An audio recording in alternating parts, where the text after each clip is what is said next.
over 15 million Americans suffer from osteoarthritis of the knee. In fact, our American Academy of Orthopedic Surgeons has indicated that it's one of the leading causes of disability worldwide. The reason that people develop osteoarthritis of the knee is multifold. Probably the most critical factor is family history. One of the other factors could be lifestyle and activities. A lot of people that enjoy active lifestyles may have a propensity to develop arthritis in their knee joint, particularly if they have had prior injuries. Partial knee replacement's been out for a long time, so the topic we're discussing isn't anything that's new. It's just this treatment option is more revolutionary or forward-thinking in terms of the technology that we're using, and that's MAKOplasty. MAKOplasty is robotic-assisted partial knee replacement surgery that utilizes a robotic arm in conjunction with a surgeon interactive technology to accomplish partial knee replacements. One of the great features of this is that we can use smaller incisions and less soft tissue damage in order to facilitate a quicker recovery and quicker return to recreational activities and work even. The difference is, with partial knee replacement surgery, we can selectively replace one or more of the different compartments inside the knee joint. So one of the ones I see most typically is a medial partial knee replacement, where just this compartment is replaced. It's also possible to just replace underneath the kneecap this articulation vis-a-vis a patellofemoral arthroplasty, or the lateral compartment, which is the outside here. That's unique from total knee replacement, which replaces all three compartments. And one of the biggest features about that is that with partial knee replacement surgery is you can retain the cruciate ligaments. So in total knee replacement, at least most of the time, the anterior cruciate ligament is always removed or sacrificed, in addition to which the posterior cruciate, which is another supporting structure of the knee, is removed as well.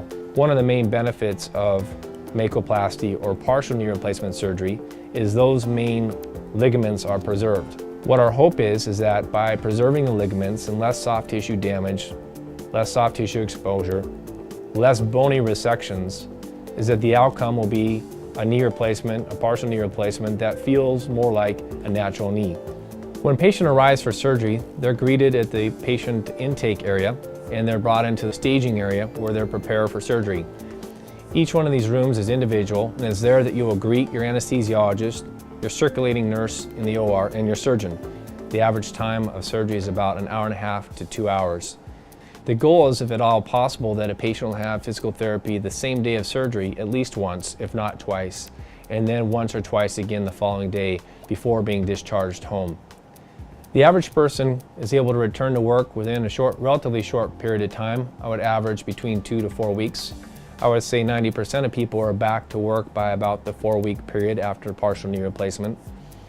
So the way this happens is, for patients that are candidates for partial knee replacement surgery, part of their preoperative workup is that we refer them for a CT scan. And that CT scan actually catches imaging involving the femoral head, the knee, and the ankle joint.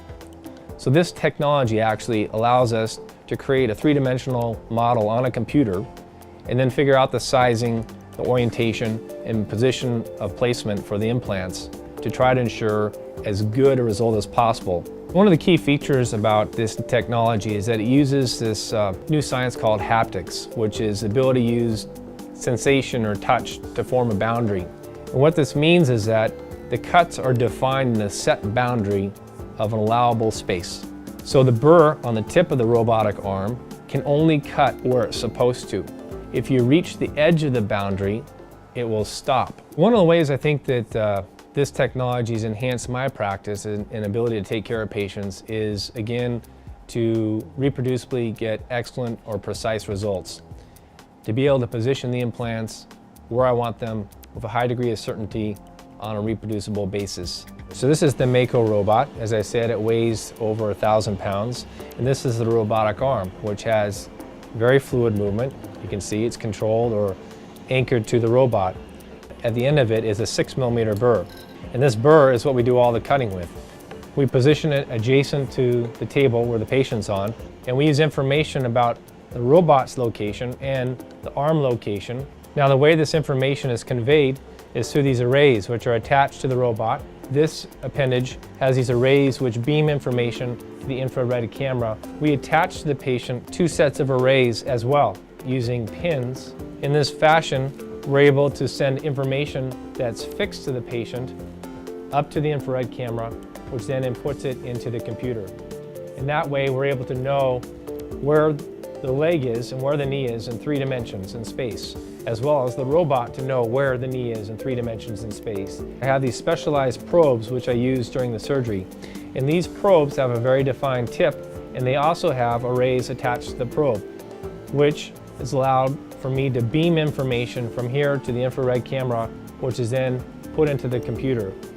All this data is compiled in the computer, so that gives me a real-time feed in 3 different dimensions about where the knee is in space and where I'm going to position the implants. So in depth, angles, all that can be confirmed real-time right here in surgery using this instrumentation.